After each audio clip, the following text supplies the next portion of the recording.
I'm not surprised at all. This is what happens when somebody who doesn't know the character makes a film into what they wish the character was instead of what they are.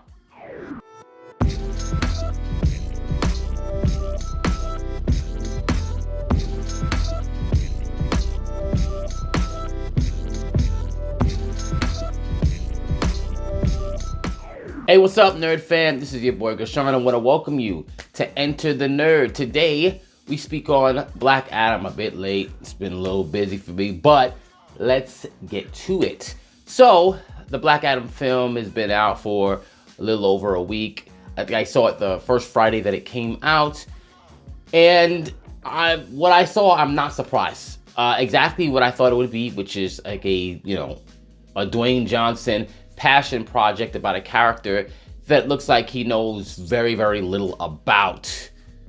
That's what it was. Now, let me preface this. I don't have a problem with The Rock personally. I don't know him.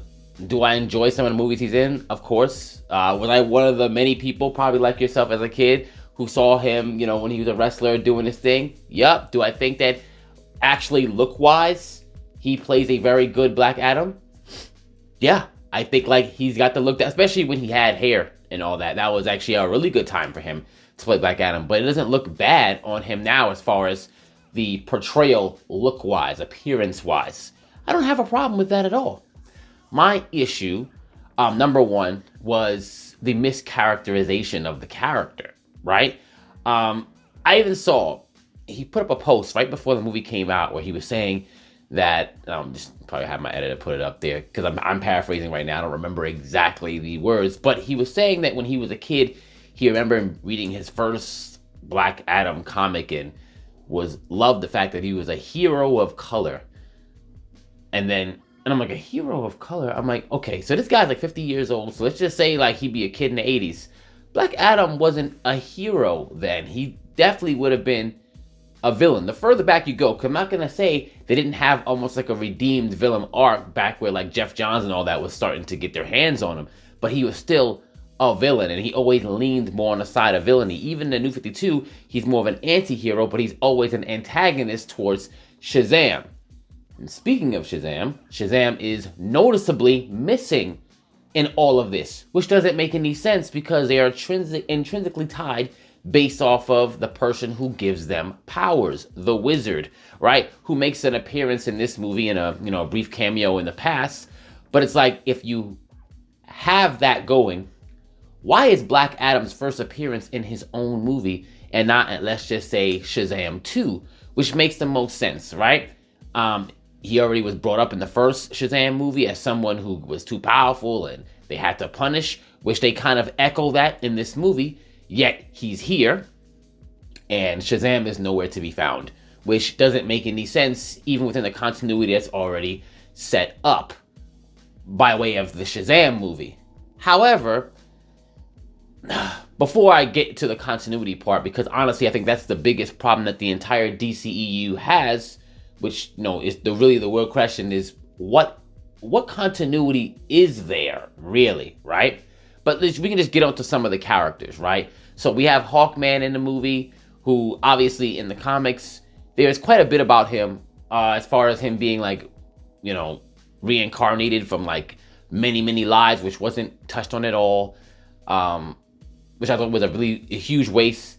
The whole race swapping thing, I gotta get over that because that's just something that Hollywood is just gonna do now. They don't care. They have tons of original Black characters in DC. Mind you, Aldous Hodge, I think, would make an amazing icon if they were ever to do that. But they wasted it here because he was pretty much Batman with infinite wings.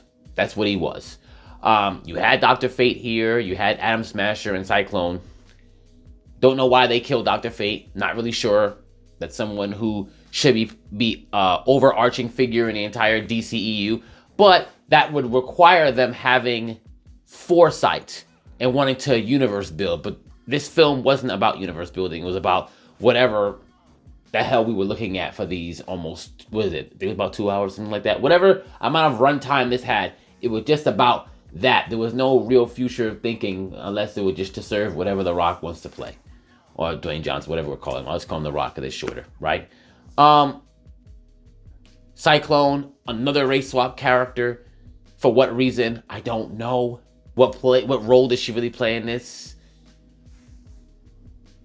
You tell me. Maybe you can enlighten me on what was the point, like what was her real thing. And mind you, Adam Smasher, I know there's a ton of history between him in Black Adam in the comics, where there's adversarial, or when at some point, I believe in New 52, Black Adam even made a team and Adam Smasher was on there. So there's a lot of stuff in there they could have played on, and they kind of did. But obviously, very surface level knowledge, if you want to call it that. Maybe someone just read a couple cliff notes about Black Adam, decided to make a movie about it, which would probably be the process of most of these superhero movies, right? Just reading a couple of articles and deciding to make a movie on whatever that is. But once again, Black Adam being a person who is quite literally a villain most of his existence, is strange that we have this whole, he's a hero, protector, wronged. Mind you, he is a protector of Kahndaq, but even, well, that's after New 52, because originally it's Egyptian.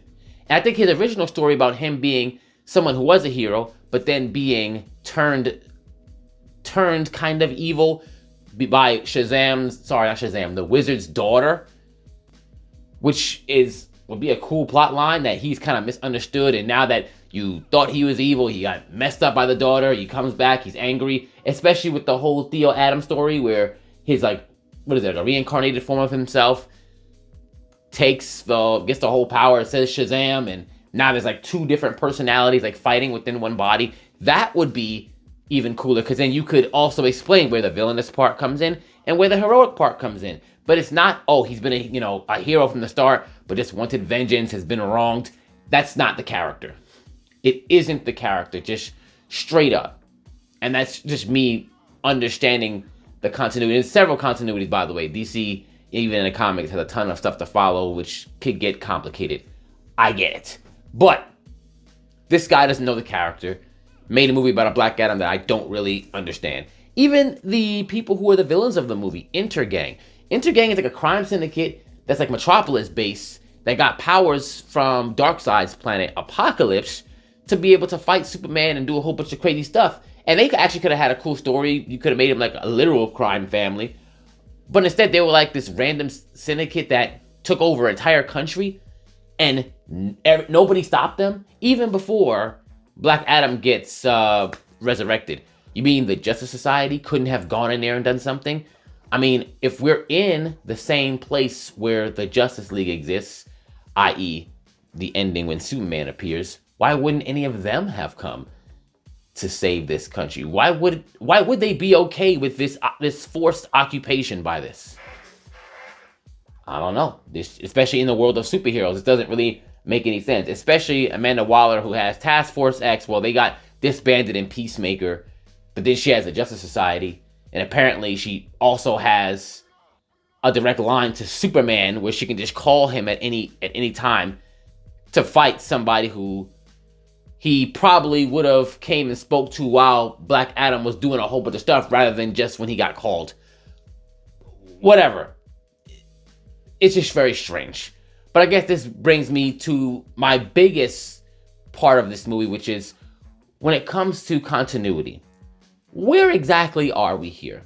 Because the fact that they injected Superman into this movie obviously had nothing to do with Superman itself. That had to do really with the promotion of the film, because that scene about him being involved in it was talked about more than the movie at some point, and everybody just wanted to go and see what that was about. But to what end, right? To what end is Superman being involved in this? Because from what I remember, they were saying that the whole Flashpoint movie was supposed to pretty much take everything that Zack Snyder put in it and erase it. And Henry Cavill's Superman is one of the things that Zack Snyder's Man of Steel that was the thing. That was part of his. But it's weird. It's like they choose when to take some things from Zack Snyder and then not. So even the fact that, for example, like he's wearing the red and blue suit, which is fine with me, but I'm just thinking about it for audience sake. When they were watching the Joss Whedon film, which obviously people want to ignore that one, he's wearing the red and blue, but then at the end of the whole Snyder cut, he's still wearing the black costume. Once again, I prefer this costume, but then it's like, wait, so what's happening? Like, the Snyder cut, are we following that? Or are we saying this is happening after the Joss Whedon? Like, where are we going exactly? I don't understand where this is taking place, especially because, once again, Black Adam is here. Why wouldn't Shazam show up? Why does Shazam have a second movie without Black Adam? Why do they seem to be so keen on keeping these two characters separate when they are intrinsically tied together? This is like what Marvel is doing with the Sony films, where they have Venom and Morbius and even Kraven coming up, and they have this villain version.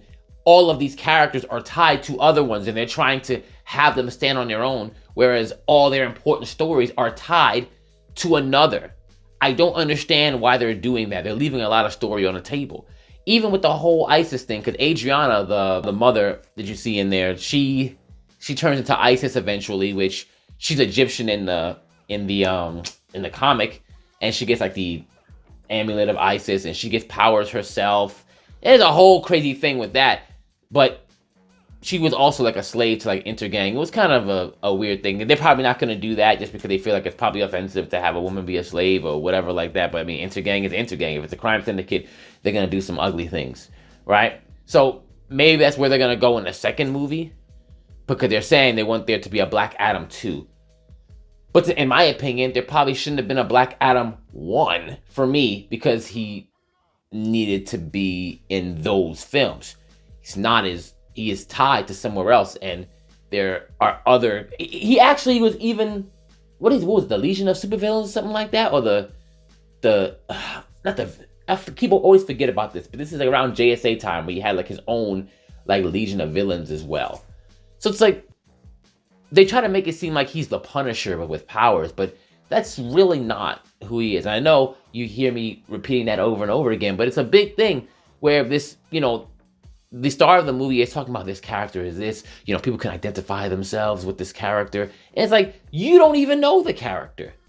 You don't even know who he is. When I first read my Black Adam book, you clearly didn't. Clearly. This movie shows you know very, very little about the character. Did it show that he cared a lot about the film? Sure, he put a lot of money into it. But, like I said, if they really wanted, there's a few characters of color. If DC was really interested in that, being a superhero, there are quite a bit. I mentioned Icon. We've got Bloodwind. If you want some female characters of color, you have Vixen. You have Bumblebee, who comes with Mal Duncan, who's another. There's quite a few. There's no shortage. Mr. Terrific. They have a whole bunch. If that's what DC wanted, they have some in their back pocket right now. If they actually wanted heroes. This is not one of them, though. Let's be honest. Now, if you enjoy this film, this is not to cast any aspersions on you. If you just like people flying around, you like The Rock, you like explosions, cool, enjoy the film. But this is just me who has known the characters that are in this film before they were adapted into live action. And this is what I'm comparing them to, as well as the fact that there was so much more story and more in-depth stuff to tell that could actually serve future adaptations because the work has already been done for them. So I'm not really sure why they went with this. Well, actually, I do know, because, it's more about ego. It's more about ego, because The Rock says he doesn't want, they're saying he doesn't want to play a villain, even though the character he has is a villain. Whatever. I don't know where they're going. They said Superman has a cameo here at the end of Flashpoint. They're talking about Man of Steel 2, but it's like Man of Steel 2, so are we throwing away the Zack Snyder continuity, or are we not? Maybe we should fix that before shoving any more films into this continuity. Let's figure out what's actually happening here before we keep doing that. But that's all I got to say on it. Let me know. Did you love Black Adam? What do you think about the entire DCEU as a whole? Let's talk about it in the comments below. Until then, enter the nerd.